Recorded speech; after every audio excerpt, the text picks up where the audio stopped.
Hello नमस्कार बच्चों, स्वागत है आपका फ्री ऑनलाइन एकेडमी पे। आगे बढ़ते हुए अब हम देखेंगे क्लास 10वीं का एनसीईआरटी विज्ञान, जिसमें से हम देखेंगे विज्ञान का सेट 1। इससे पहले वाले वीडियोस में हमने क्या किए हैं, सभी चैप्टर्स के प्लेलिस्ट में वीडियो डाल दिए हैं। हाँ भाई, तो हमें क्यों बता रहे हो सर? अरे भाई, आपको इसलिए बता रहे हैं ताकि आपको ये लगे कि हम मॉडल सेट तो पढ़ लिए, लेकिन ये प्रश्न कहाँ से आए? तो ये सारे प्रश्न ना उन चैप्टर से आए हैं जो हमने कवर करवा दिए हैं। जितने भी अकॉर्डिंग टू सिलेबस पढ़ने थे सबको पढ़ा दिए हैं। अगर आपने उन वीडियोज़ को नहीं देखा है तो सबसे पहले उन वीडियोज़ को देखिए, उसके बाद मॉडल सेट करिए। क्यों सर, क्यों सर, क्यों? अरे भाई, अगर आप चैप्टर से नहीं पढ़ेंगे तो ऑब्जेक्टिव क्या खाक समझ में आएगा? कुछ समझ में नहीं आने वाला है। इसलिए आप पहले उन वीडियोस को देखिए। बुरा मत मानना भाई, मेरा बोलने का स्टाइल ही यही है। और अगर बुरा लगे तो कमेंट बॉक्स में डाल दियो कमेंट्स, दिल पे मत लियो, कमेंट में डाल दियो। तो चलो इसी के साथ क्वेश्चन नंबर 1 शुरू करते हैं हम। क्वेश्चन नंबर 1 है यहाँ पे, दाढ़ी बनाने में किस प्रकार के दर्पण का उपयोग किया जाता है? ठीक है, दाढ़ी बनाने में, तो देखिए दाढ़ी बनाने में अवतल दर्पण का उपयोग किया जाता है। देखिए यहाँ से आपको कुछ नोट नहीं करना है, हम आंसर जो है सो पीडीएफ के रूप में नीचे डाल देंगे डिस्क्रिप्शन में, और इस वीडियो का लिंक भी हम डिस्क्रिप्शन में डाल देंगे ताकि इस मॉडल प्रश्न पत्र को आप अपने फ़ोन में डाउनलोड भी कर सके। तो चलिए, ऑप्शन नंबर ए इसका करेक्ट हो जाएगा। दाढ़ी बनाने के लिए अवतल दर्पण का प्रयोग किया जाता है। सारे के सारे वीडियोस हमने डले हुए हैं। आपसे एक बार रिक्वेस्ट है कि मॉडल सेट में पहली बार आए हैं तो एक बार सिर्फ प्लेलिस्ट में जा करके सारे चैप्टर्स देख लीजिए। आपको मॉडल सेट का वीडियो देखने की जरूरत भी नहीं है, आप खुद से आंसर लगा लोगे। हाँ, क्या बोल रहे हो सर? हाँ, खुद से लगा लोगे। मेरे भाई, मेरे बंधु, मेरे बहन, एक बार वीडियो तो देखिए। चलिए क्वेश्चन नंबर 2 में चलते हैं। गोलीय दर्पण में फोकस दूरी एवं वक्रता त्रिज्या के बीच संबंध है। तो देखिए वक्रता त्रिज्या होगा, ऑप्शन नंबर इसका बी आंसर हो जाएगा। संबंध मतलब फॉर्मूला पूछा है, एफ बराबर क्या फॉर्मूला होता है? तो एफ बराबर होता है r/2। क्या होता है? एफ बराबर r/2। और ये फॉर्मूला ना बहुत ही ज़्यादा इंपॉर्टेंट है, इसे आप निचोड़ करके याद कर लीजिए। देखिए, प्रकाश का परावर्तन तथा अपवर्तन मोस्ट इंपॉर्टेंट टॉपिक है, और आधा से ज़्यादा प्रश्न प्रकाश परावर्तन से है, और ये चैप्टर से हमने 70+ क्वेश्चन करवाए हैं, जिसका लिंक वीडियो के डिस्क्रिप्शन में है। आप वहाँ से देख सकते हैं, या फिर प्लेलिस्ट में देख सकते हैं, या फिर यहाँ पे कॉर्नर में आई बटन शो कर रहा होगा तो आप वहाँ से देख सकते हैं। आगे पीछे आई बटन शो करेगा तो हो सकते हैं आगे पीछे हो सकता है। चलिए तीसरा नंबर प्रश्न में चलेंगे। प्रकाश के अपवर्तन की क्रिया में कौन सी भौतिक राशि अपरिवर्तित रहती है? तो देखिए वेग जो है सो अपरिवर्तित नहीं रहता है, तरंग दैर्घ्य, इनमें से कोई नहीं तो होगा नहीं, इसलिए इसका करेक्ट आंसर हो जाएगा ऑप्शन नंबर ए। आवृत्ति जो है सो एकदम परिवर्तित नहीं होती, वो स्थिर रहती है। नेक्स्ट प्रश्न है क्वेश्चन नंबर 4। अवतल दर्पण से प्रवर्तन के बाद किस किरण किस बिंदु से होकर गुजरती है? तो वो फोकस से होकर गुजरती है। देखिए, आपने अगर ऑफलाइन बेसिस में या अपने ट्यूशन में पढ़े हैं तो आपको याद होगा कि एक ऐसा अवतल दर्पण होता है, यहाँ पे सी होते हैं, यहाँ पे एफ होते हैं, और यहाँ पे होते हैं वक्रता केंद्र, जिसे हम लोग ओ से दर्शाते हैं। अब देखिए, एक किरण मान लीजिए यहाँ पे रखेंगे, ऐसे जाएगी, फिर ऐसे वापस आ जाएगी, और अगर नीचे से अगर रखेंगे तो ऐसे जाके ऐसे फिर वापस चल जाएगा। तो यहाँ फोकस से ही जो है सो गुजरती है। तो यही हमें पूछा है और यही हमारा कॉन्सेप्ट भी है। तो इसका करेक्ट आंसर हो जाएगा ऑप्शन नंबर बी। चलिए नेक्स्ट प्रश्न पे चलेंगे। Question number 5। किसी दर्पण से वस्तु को कहीं भी रखने से वस्तु के बराबर आकार का सीधा प्रतिबिंब कहाँ बनता है? कौन सा दर्पण में बनता है? तो वो बनता है समतल दर्पण में। देखिए, समतल दर्पण में हमेशा आप याद रखेंगे कि जो प्रतिबिंब बनता है वो हमेशा बनता है सीधा। कैसा बनता है? सीधा बनता है, और आभासी बनता है। कैसा बनता है? आभासी।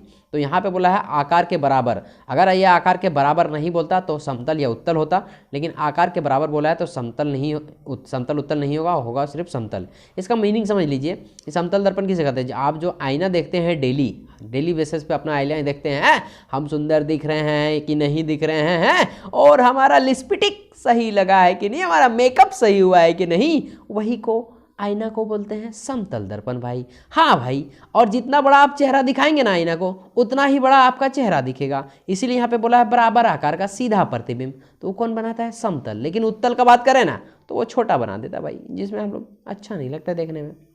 चलिए नेक्स्ट। खुशी हो रही है तो एक बार हंस दो, मुस्कुराना अच्छी बात नहीं है। नेक्स्ट प्रश्न क्वेश्चन नंबर 6। प्रकाश के अपवर्तन के कितने नियम है? तो प्रकाश के अपवर्तन के 2 नियम है।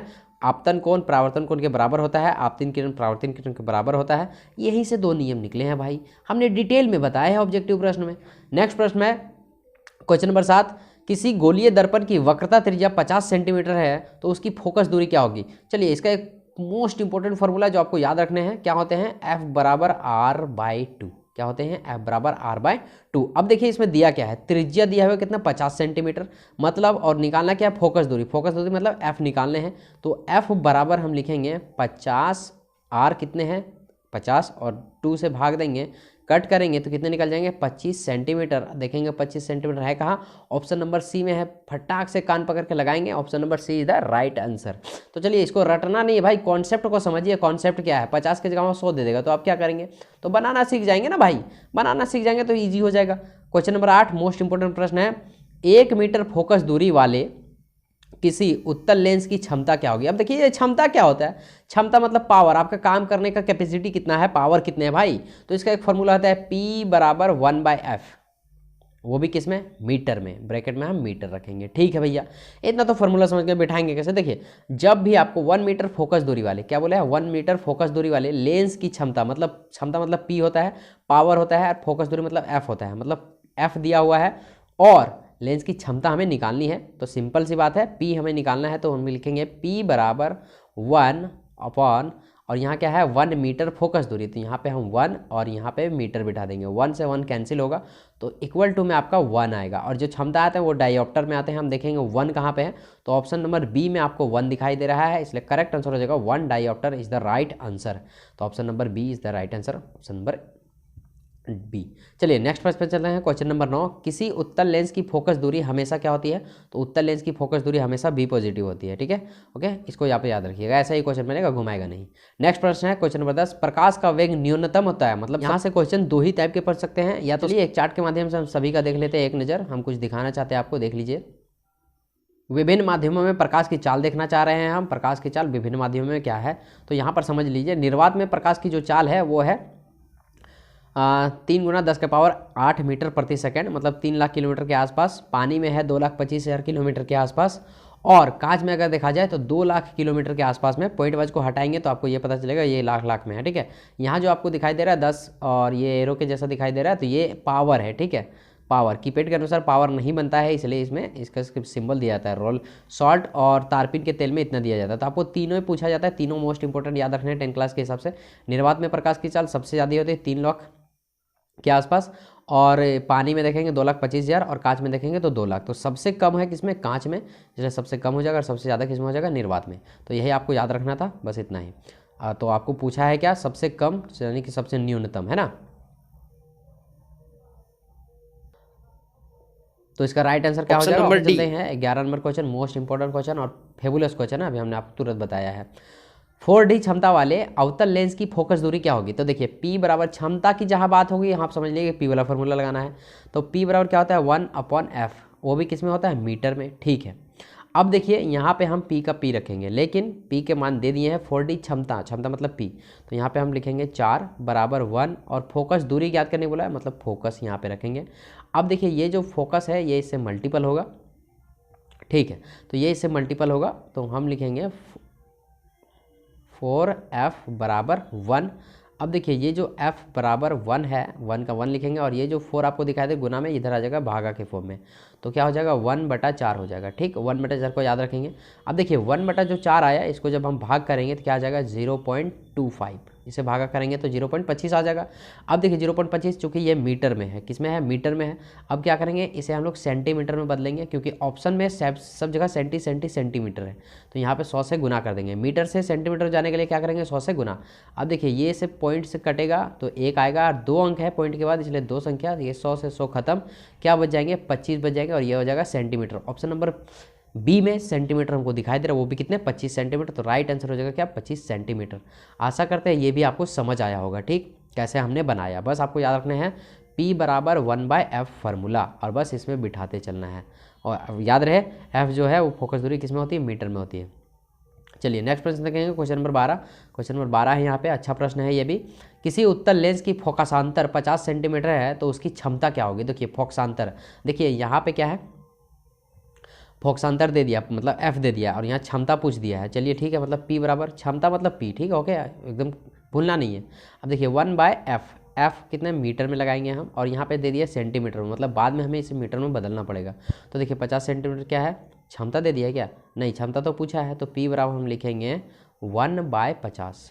ठीक है, अब 1/50 अगर हम लिखेंगे तो इसको अगर हम भाग करेंगे तो थोड़ा फिर से हम रफ करते हैं इसको, तो यहाँ पे हम लिखेंगे P बराबर 1/50, तो इसको हम देखेंगे तो क्या हो जाएगा, P बराबर यहाँ पे हम लिखते हैं P बराबर 0.02, ये हो जाएगा आपका, भागा देंगे तब। अब देखिए ये जो है चूँकि वो किस में है, किस में, सेंटीमीटर में है, इसे हमें मीटर में बदलना होगा। तो मीटर में बदलने के लिए हमें क्या करना होगा, 100 से, सेंटीमीटर है, मीटर में बदलने के लिए 100 से गुना करना पड़ेगा। कितना से गुना करना पड़ेगा, 100 से गुना करना पड़ेगा। तो 0.2 ये जो है सो यहाँ पे हम 100 से गुना करेंगे, ये पॉइंट कटेगा तो नीचे आ जाएगा 100, और ये 100 कैंसिल हो जाएंगे, तो ओनली क्या बचेंगे, 2 बचेंगे। तो 2 डायोप्टर हम मारेंगे इसका करेक्ट आंसर, जो कि ऑप्शन नंबर डी में है। Option number D is the right answer. ठीक है, चलिए नेक्स्ट प्रश्न में चलते हैं। क्वेश्चन नंबर 13, प्रकाश का वेग सर्वाधिक होगा। प्रकाश का वेग जो है सर्वाधिक किस में होगा, तो निर्वात में होगा। अभी हमने कहा था आपको कि न्यूनतम वाले प्रश्न में पूछा गया था कि प्रकाश का वेग न्यूनतम किस में होता है, तो जल में, और ज़्यादा पूछे तो निर्वात में। ठीक है, चलिए नेक्स्ट प्रश्न में चलेंगे। क्वेश्चन नंबर 14, क्वेश्चन नंबर 14 है, दिए गए प्रक्रम में कौन ऊष्माक्षेपी है, तो श्वसन जो है सो ऊष्माक्षेपी अभिक्रिया है, इसे आपने पढ़ा भी है सब्जेक्टिव के बुक में। नेक्स्ट प्रश्न है, चिप्स के पैकेट विकृत गंधिता से बचने के लिए कौन सी गैस डाली जाती है, तो नाइट्रोजन गैस डाली जाती है। चिप्स विप्स के पैकेट में जितने भी आप चिप्स विप्स खाते हैं ना मजे लेके, उसमें देखना हवा भरा रहता है। 5 रुपये में तो लेते हैं, लेकिन उसमें 2-4 पे चिप्स रहेंगे, लेकिन हवा 1.5 मन का रहेगा। हवा 4 किलो तो हवा ही रहता है, तो उसमें कौन सा हवा रहता है भाई, नाइट्रोजन। कौन सा नाइट्रोजन, अरे भाई नाइट्रोजन, नाइट्रोजन एन वाला, नहीं पढ़े हैं बचपन में, पढ़े हैं सर, पढ़े हैं, लेकिन भूल जाते हैं। भूलना नहीं मेरे भाई, एग्जाम तक लेके चलना है। 16 नंबर क्वेश्चन है, जंग लगना किस प्रकार की अभिक्रिया है, तो जंग लगना जो है सो यहाँ पे संयोजन अभिक्रिया। वैसे जंग लगना रासायनिक अभिक्रिया, लेकिन यहाँ पे हो जाएगा संयोजन। कैसे जान जाते हो सर आप, अरे भाई हम सर हैं इसीलिए। देखिए यहाँ पे जंग लगना, मैं भी आपको बताता हूँ, आप भी जानिए जंग लगना किस प्रकार की अभिक्रिया है। क्योंकि इसमें देखो जंग जब लगती है ना, तो उसमें नमी के साथ लोहे, मान लीजिए लोहा रखा हुआ है, अब नमी के साथ इसमें जाकर ऑक्सीजन जुड़ जाएगा, संयोजन हो जाएगा, संयोग हो जाएगा, इसलिए ये संयोजन अभिक्रिया कहलाएगा। अगर रासायनिक रहता तो हम रासायनिक मारते। नेक्स्ट प्रश्न है क्वेश्चन नंबर 17। 17 प्रश्न है नंबर, यहाँ पे दिए गए अभिक्रिया में किस पदार्थ का उपचयन हो रहा है, तो यहाँ पे देखिए ऑक्सीजन कहीं पे नहीं है। हमने पढ़ा है ऑक्सीजन का जुड़ना उपचयन कहलाता है और ऑक्सीजन को टूटना अपचयन कहलाता है, लेकिन यहाँ पे ऑक्सीजन दिया ही नहीं है इसमें। तो इसमें जो है सो कार्बन, देखिए कार्बन जो है सो इसका राइट आंसर हो जाएगा। ठीक है, option number B is the right answer. अच्छा देखिए, उपचयन अपचयन बहुत से बच्चों का कन्फ्यूजन है। अगर आपका कन्फ्यूजन है तो फटाक से अभी अभी अभी लिखिए कमेंट बॉक्स में कि सर नहीं उपचयन अपचयन समझ में नहीं आया, एक उस पर एक सेपरेट वीडियो लेकर आइए, तो मैं 2-4 मिनट का एक वीडियो उस पर लेकर आऊँगा, आप सब देख लेना, समझ में आ जाएगा। चलिए नेक्स्ट प्रश्न है, बहुत ही ईजी और बहुत ही आसान। दिए गए कौन सा रासायनिक समीकरण संतुलित है। समीकरण संतुलित करना बहुत ही ज़्यादा इंपॉर्टेंट है, क्योंकि अगर आपने कक्षा 10वीं में संतुलित समीकरण नहीं सीखा ना, तो आपने कुछ भी नहीं सीखा। क्या बोल रहे हो सर, हाँ भाई आपने कुछ नहीं सीखा, लेकिन मुझे पता है आप सब जानते हो करना, बहुत चालू चीज़ हो आप लोग। तो देखिए यहाँ पे क्या है, कैल्शियम हाइड्रोक्साइड, और यहाँ पे है क्या, CO2 कार्बन डाइऑक्साइड, और यहाँ पे क्या है, कैल्शियम कार्बोनेट, यहाँ पे H2O। सिंपल सी बात, हमें क्या देखना होता है, यहाँ पे CA कितने हैं सिंगल, इधर भी कितना है सिंगल, तो ये CA का टेंशन नहीं लेना, ये बराबर है। ठीक है, CA तो हो गया बराबर। अब देखिए हाइड्रो ऑक्साइड, ठीक, तो हाइड्रो ऑक्साइड इधर कहीं पे नहीं, इसको तोड़ के देखो ना भाई, तोड़ के, तो इधर ऑक्सीजन कितने हैं, डबल, क्योंकि ब्रैकेट में 2 है, डबल है, और यहाँ भी ऑक्सीजन क्या है, डबल, तो टोटल कितने ऑक्सीजन हो गया, 4 ऑक्सीजन। अब यहाँ देखेंगे कितने ऑक्सीजन है, तो देखिए यहाँ पे 3 ऑक्सीजन है, यही से मल्टीपल होकर 3 हो जाएगा, और यहाँ पे 1 ऑक्सीजन। ऑक्सीजन का भी झमेला खत्म, 4 ऑक्सीजन है दोनों तरफ, कोई टेंशन नहीं है। अब देखेंगे हम हाइड्रोजन को, यानी कि H को। अब यहाँ पे कितने हैं, H है, सिंगल H है, और यहाँ पे कितने हैं, H है, डबल H है। अब हमें क्या करना पड़ेगा, इसको हमें क्या करना पड़ेगा, अच्छा डबल H है यहाँ पे, अच्छा ठीक है, अच्छा यहाँ भी डबल H है, सॉरी भाई सॉरी, यहाँ भी डबल H है, क्योंकि बाहर में 2 है। ठीक है, बाहर में कितने हैं, 2, तो देखिए सभी कुछ जो है सो डबल डबल है, 4 है, इसलिए यही संतुलित समीकरण हो जाएगा। Option number A is the right answer. बाकी सब में देखेंगे तो कोई सा भी डबल नहीं है। यहाँ पे हाइड्रोजन देखिए डबल है, लेकिन यहाँ हाइड्रोजन कितने 4 है, क्योंकि ये इससे मल्टीपल हो जाएगा, 4 हो जाएगा। यहाँ एल्यूमिनियम कितने हैं, 4 है, यहाँ एल्यूमिनियम 2 है, यहाँ कॉपर कितने 2, यहाँ कॉपर कितने सिंगल, इसलिए right answer option number A हो जाएगा। चलिए नेक्स्ट प्रश्न पर चलेंगे, क्वेश्चन नंबर 19 में। 19 नंबर क्वेश्चन है, दिए गए चित्र में कौन सी अभिक्रिया हो रही है, तो दिए गए चित्र में जो है सो यहाँ पे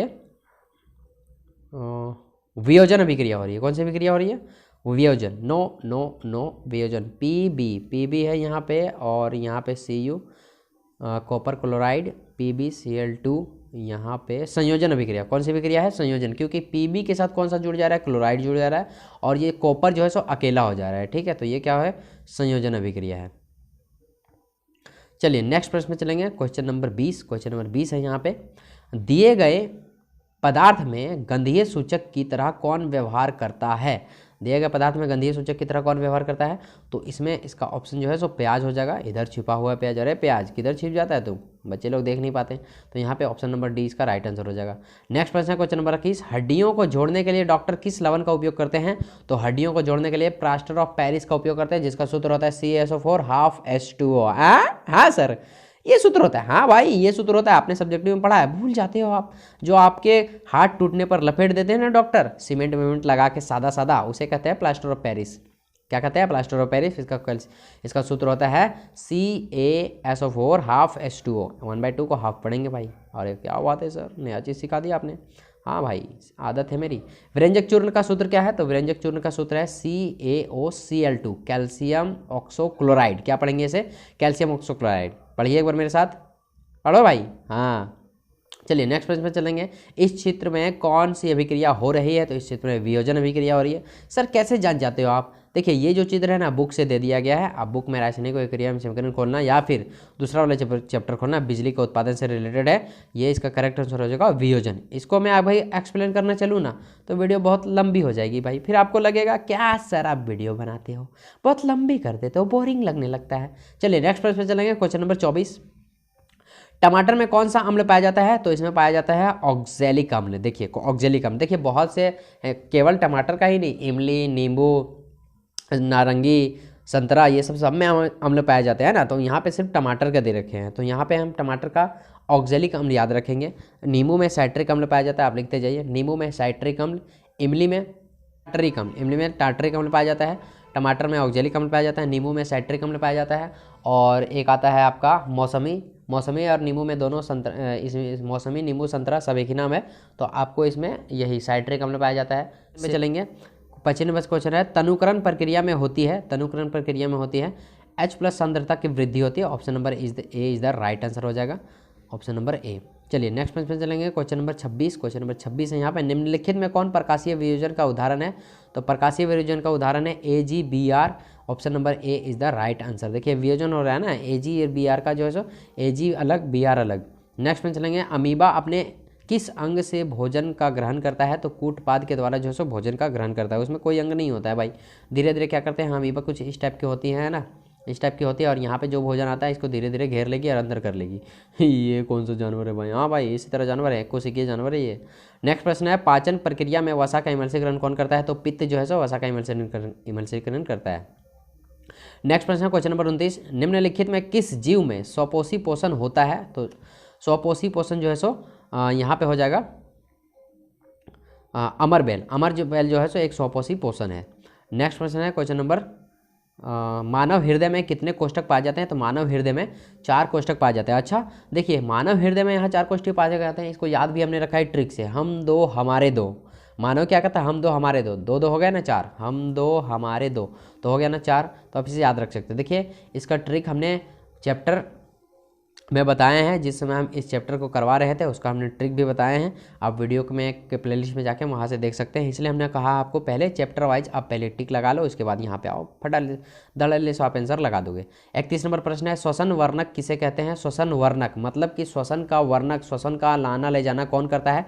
तो हीमोग्लोबिन जो है सो श्वसन का लाना ले जाना करता है। हमारे शरीर में खून के अंदर हीमोग्लोबिन है, और हीमोग्लोबिन क्या है, हीमोग्लोबिन जो है सो ऑक्सीजन का ले जाना और लाना का काम करता है, ऑक्सीजन का आयात निर्यात के काम करने का काम, आयात निर्यात का काम करता है कौन? हीमोग्लोबिन हमारे शरीर के अंदर।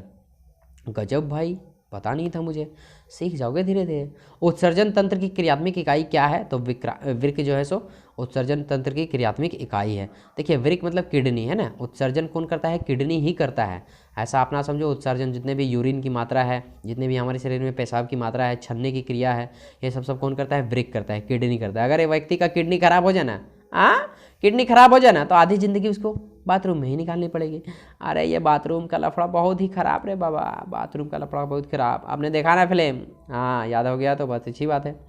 चलिए नेक्स्ट प्रश्न है क्वेश्चन नंबर 33, वृक्क की क्रियाशीलता कम होने पर रक्त को शरीर से बाहर निकालकर छानने की प्रक्रिया क्या कहलाती है? अब देखिए हमने थोड़ी देर पहले बात किया, किडनी अगर खराब हो जाए तो क्या करेंगे? आधी जिंदगी बाथरूम में ही चली जाएगी। तो वैसे कंडीशन में क्या करते हैं? देखो किडनी खराब होने से दो नुकसान है आपके। सबसे पहले एक आपका यूरिन का तकलीफ हो जाएगा, पेशाब का तकलीफ हो जाएगा, और एक हो जाएगा आपका ब्लड। ब्लड जो है सो आसानी से छनेगी नहीं। तो उस प्रक्रिया में क्या करते हैं डॉक्टर, क्या करते हैं ब्लड को छानने के लिए एक मशीन के द्वारा आपका ब्लड छानने का काम करता है, जिसे हम लोग डायलिसिस कहते हैं इंग्लिश में, और हिंदी में कहते हैं अपोहन। क्या कहते हैं? अपोहन कहते हैं इंग्लिश में। बातें समझ में आ रही है? तो चलिए यहाँ पे इससे ये प्रश्न हो गया क्लियर। आप अगर देखेंगे बुक को खोलेंगे तो एक आदमी को लेटाया जाता है, मशीन के द्वारा आपको बताया जाता है। वहाँ पे चैप्टर्स का नाम शायद इसमें आम्ल एवं क्षारक नहीं, हाँ रासायनिक अभिक्रिया एवं समीकरण इसमें भी नहीं होगा, शायद चैप्टर का नाम बोल रहे हैं, आप देख लेना, आपको याद आ गया होगा तो। चलिए नेक्स्ट प्रश्न पे चलेंगे, क्वेश्चन नंबर 34। क्वेश्चन नंबर 34 है यहाँ पे, जनन की मूल घटना क्या है? जनन की मूल घटना है डीएनए की प्रकृति का बनना, ये जनन की मूल घटना है। नेक्स्ट प्रश्न है क्वेश्चन नंबर 35, दिया गया चित्र किस प्रकार के जनन को दर्शाती है? तो ये बहुखंडन प्रक्रिया को दर्शाती है। ये जो फिगर आप देख पा रहे हैं ये आपकी डायरेक्ट बुक से ले लिया गया है और यहाँ पे एक क्वेश्चन दे दिया गया है, ये बुक में आपका क्वेश्चन है, देख लीजिएगा। अब देखिए इस टाइप के जितने भी फिगर होंगे, जितने भी चित्र होंगे, उनसे भी क्वेश्चन बन सकते हैं, ठीक है। जैसे प्लेनेरिया में पुनरुद्भवन, हाइड्रा में मुकुलन, है ना, अमीबा में विखंडन, द्विखंडन, तो ये सब आप लोग देख लेना। यहाँ पे सिंगल फिगर है, यही नहीं सोचेगा ये वाला पूछ देगा, समझे? आप लोग गलती यह करते हैं, एकदम बहुत भोले हैं आप लोग, सुगा जैसा बाबू जैसा मेरा नुन्नू है आप लोग। तो देखिए ऐसा गलती नहीं कीजिएगा, जितने भी प्रश्न हैं आप वहाँ से कर लीजिएगा। चलिए 36 नंबर प्रश्न है, नर युग्मक तथा मादा युग्मक के संलयन को क्या कहते हैं? तो निषेचन कहते हैं। देखिए जब नर और मादा का युग्मनज मिलता है तो उसे क्या कहते हैं? निषेचन कहते हैं। इंग्लिश में इसे फर्टिलाइजेशन कहते हैं। क्या कहते हैं? फर्टिलाइजेशन।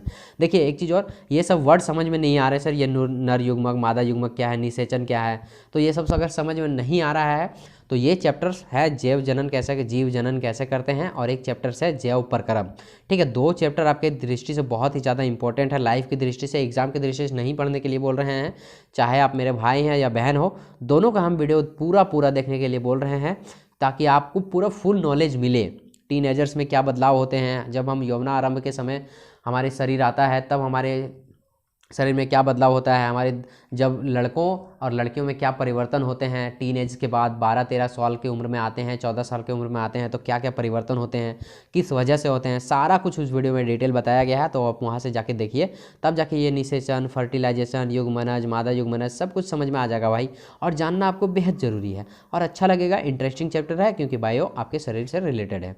नेक्स्ट प्रश्न है क्वेश्चन नंबर 37, लड़कों में यौवनारंभ के लक्षणों को नियंत्रण कौन हार्मोन करता है? देखिए अभी हमने आपको थोड़ी देर पहले बताया और यहाँ क्वेश्चन भी आ गया, लड़कों में यौवनारंभ का लक्षणों का नियंत्रण कौन करता है, कौन सा हार्मोन करता है? तो वो करता है टेस्टोस्टेरोन। कौन सा करता है? टेस्टोस्टेरोन। अच्छा देखिए लड़कों में नियंत्रण कौन करता है, हार्मोन, कौन सा हार्मोन करता है? टेस्टोस्टेरोन। और लड़कियों में तो उसका एस्ट्रोजन। क्या? एस्ट्रोजन, याद रखेंगे भाई। देखिए अब देखिए आगे चल के क्वेश्चन ये भी पाया जाता है कि पुरुषों में कौन सा हार्मोन पाया जाता है? तो टेस्टोस्टेरोन हार्मोन पाया जाता है। और महिलाओं में कौन सा हार्मोन पाया जाता है? तो एस्ट्रोजन पाया जाता है। याद कैसे रखेंगे? देखिए महिला को क्या बोलते हैं? स्त्री बोलते हैं। क्या बोलते हैं? स्त्री। अब स्त्री से याद रखेंगे एस्ट्रो, स्त्री से एस्ट्रो। अब बचाइए टेस्ट्रो, तो वो चल जाएगा पुरुष में। बातें समझ आ गई? अब देखिए ये हार्मोन्स क्या होते हैं सर, ये हार्मोन्स क्या होते हैं? देखिए हम 10 क्लास वाले बच्चे क्या होते हैं, साइंस को 10 में ही आके पढ़ते हैं, तो क्या समझ में आएगा? तो मैं आपसे रिक्वेस्ट करता हूं कि हमने आसान भाषा में सब कुछ बताया, हार्मोन, निषेचन, फर्टिलाइजेशन, युग्मनज सब कुछ बताया, भ्रूण ये सब कैसे होता है सब कुछ बताया, जीव जनन कैसे करते हैं, और जैव प्रक्रम। 2 चैप्टर्स आपके पढ़ने हैं, बायो की दृष्टि से बहुत ही ज़्यादा महत्वपूर्ण है। नेक्स्ट प्रश्न देखेंगे क्वेश्चन नंबर 38, सौर स्थिरांक का मान क्या है? तो सौर स्थिरांक का मान है 1.4 के वाट मीटर प्रति स्क्वायर। ये है आपका correct answer, option number A. अगला क्वेश्चन है 39 नंबर, जैव गैस का मुख्य घटक क्या है? तो जैव गैस का मुख्य घटक है मीथेन। इसका होता है CH4 होता है इसका फॉर्मूला, याद रखेंगे। चलिए नेक्स्ट प्रश्न देखेंगे और लास्ट प्रश्न है क्वेश्चन नंबर 40। भागते कहाँ हो, यहाँ पे आओ। 40 है, महासागर की तापीय ऊर्जा प्राप्त करने के लिए महासागर के पृष्ठ के जल ताप का 2 मीटर की गहराई के जल के ताप में कितना अंतर होना चाहिए? तो ये इसका 20 डिग्री सेल्सियस अंतर है। ये ऊर्जा एवं स्रोत से क्वेश्चन है, ये बाहरी क्वेश्चन दे दिया है। चलिए तो अनइम्पोर्टेंट क्वेश्चन था, चलिए लेकिन कर लीजिए भाई। चलिए तो इसी के साथ सेशन होता है समाप्त। वीडियो कैसा लगा हो, आप वीडियो में नए पर्सन अगर हो तो हो सकता है मेरा आपका व्यवहार थोड़ा सा चेंजमेंट लगा हो, लेकिन डोंट माइंड मेरे भाई, दिल पर मत लियो। अगर कोई सवाल है तो कॉमेंट में उतार दियो, मैं आपके कॉमेंट डेली देखता हूँ और जवाब भी देता हूँ। चलिए मिलते हैं अगले वीडियो में, तब तक के लिए जय हिंद, जय भारत।